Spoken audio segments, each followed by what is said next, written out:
I think the thing that hits hardest for me about this election right now is that it kind of just cemented what I had always known deep down in my heart of hearts, which is that many people do not care at all about SA. They don't care about grape. They don't care if you are a grapist. They don't care if you have graped anybody. And at best, they're like indifferent. They think it's like not really a deal breaker. But at worst, they actively don't really think it's that big of a deal at all. During the last election, I had had some Republican people that I knew tell me that they thought that people didn't really care that Donald Trump was a grapist because Joe Biden was a creep too, which really cemented how, it really helped me understand how they feel, because basically they don't care if it's their guy.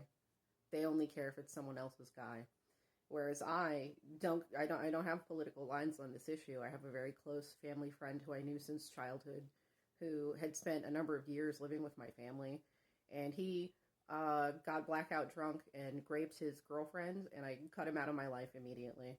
And I haven't spoken to him since. I told him that I was disgusted and disappointed, and I refused to talk to him ever again. So for me, it's not like about whose side the person is on, but it is interesting when people from the GOP say, "Oh, what about Bill Clinton? What about Joe Biden? What about all these other people?" And it's like, so you agree with me? You agree that powerful people can get away with terrorizing people who are lower on the social ladder than them, and that there are no consequences? Is what you're saying is that you agree with me? Because I think you don't realize what you're saying is that you agree that it is a problem. You're just projecting onto people who you perceive as on the left or whatever, that they don't care about this issue sincerely, because you don't care about this issue sincerely. And I'm tired of people who call LGBTQ people groomers. Pretend, they just pretend to care about grape, and it's like, you don't care. A lot of people don't know anything about their history, and they don't know that SA was really not something that society took very seriously until super recently, in terms of like the cultural and political and social conversation. And that goes back to the fact that originally grape was a property crime. It was a crime where you were damaging another man's stuff. And this is why we lived in a country where if you were a black man and you were falsely accused of even looking at a white man, his property, white man's property, that could get you extrajudicially, unalived. And that was normal. It was totally normal. At the same time, it's also totally normal for people who we know did it. We know they actually raped somebody, like Brock Turner, and they're convicted, and they get 6 months and then serve 3. Because it's okay because they damaged the white community's public property.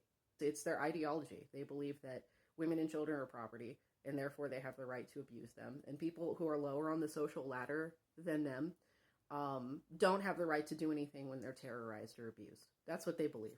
During the 1970s in the domestic violence revolution, feminist activists fought to make Inchmest and SA against children a serious public issue for the first time in human history.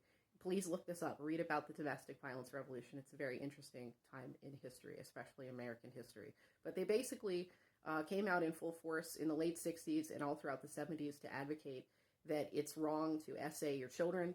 And before then, a lot of people quite literally didn't think that it caused very significant harm to children, and that it wasn't really a big deal because as the man of the house, your children are your property and your wife is your property. And so, it was very normalized due to the belief in society for thousands of years that it's a property crime and not a crime against an individual.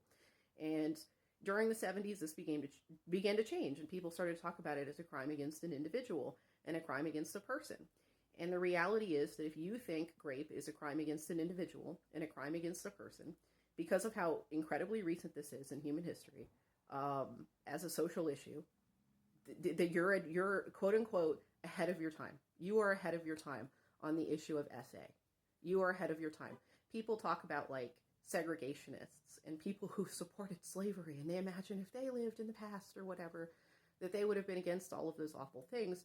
But your opinions on SA today, your opinions on grape today, reflect whether or not that might actually be true. Your opinions on that reflect it because this is one of those issues of the day that is in sort of a social flux or transition. We are transitioning from the belief that SA is a property crime to being a crime against a human being. And if you are on the side of progress, it should be thoroughly depressing to you that this is so incredibly recent historically.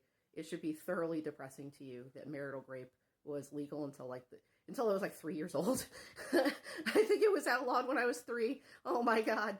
And this election really just has cemented that for many people, it's still just a property crime.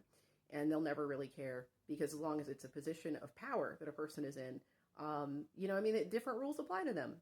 Donald Trump has the right to grape anybody he wants. Elon Musk can grape anybody he wants because they are higher up on the social totem pole. So I really wish that Republicans would just come out and say, I don't care about grape. Boo-hoo, you got graped. Who cares? Because that's how you really feel. And I'm tired of you pretending otherwise.